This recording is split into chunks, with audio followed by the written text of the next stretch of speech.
Magandang good morning mga idol. Welcome back to the Koipin Bakery. Ito po, namin siya si idol.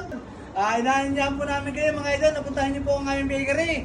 Napakarami po namin rito mga tinapay na pagpipilian at saka po mga pagkain mga idol. Ito po ang aming mga variety, napakarami po mga idol. Marami po tayong choices na pagpipilian mga idol.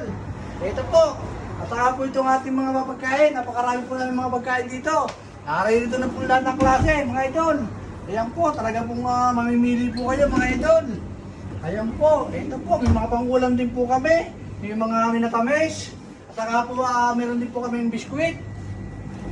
Peanut. At saka po itong aming pinagmamalaking peanut butter, Kuya P. Talaga pong napakalakas po ito sa amin. Talaga pong tulad po lagi ito sa amin. Talaga po itong aming chili garlic mga idol. Napakasarap din po nito. Talaga pong napakalakas din po sa amin ito mga idol. Puntahan nyo na po ang aming bakery mga idol. At saka nga pala po mga idol, may pakikilala po ko sa inyo bagong labas po ni Kuya Pip.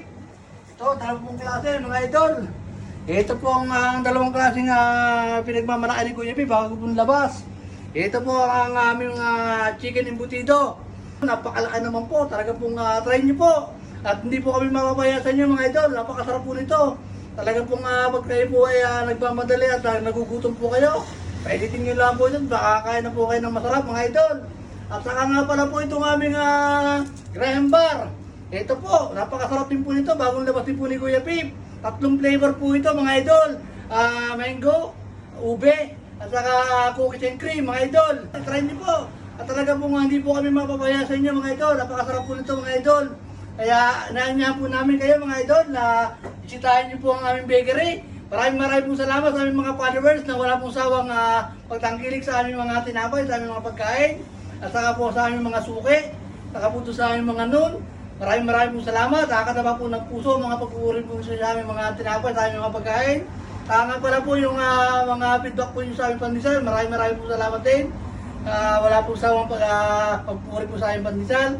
Talaga naman po ng swabe naman po talaga. Lalo na po yung pinagmamalaki ni Kuya Pip na malugay pandesal ni Kuya Pip. Na nag-iisa lang po dito sa UAE. Ni Kuya Pip nyo lang po matatagpuan mga idol. Kaya ano pa natin nyo mga idol? Ha? Huwag na rin magpapatupit-tupit pa. Punta na rin Kuya Pip Bakery. Maraming pong salamat mga idol. Salamat po. God bless po sa ating lahat. I miss you mga idol. I miss you. Bye-bye.